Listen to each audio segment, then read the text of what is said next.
கடலோடு மேகம் உற்பத்தியானாலும் உப்பு தண்ணீரை மேகம் ஒருபோதும் சிந்தாது.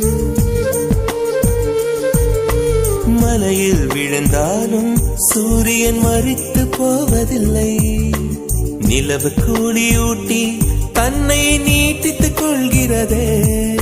மேகமாய் நானும் மாறேனோ, அதன் மேன்மை குணங்கள் காண்பேனோ.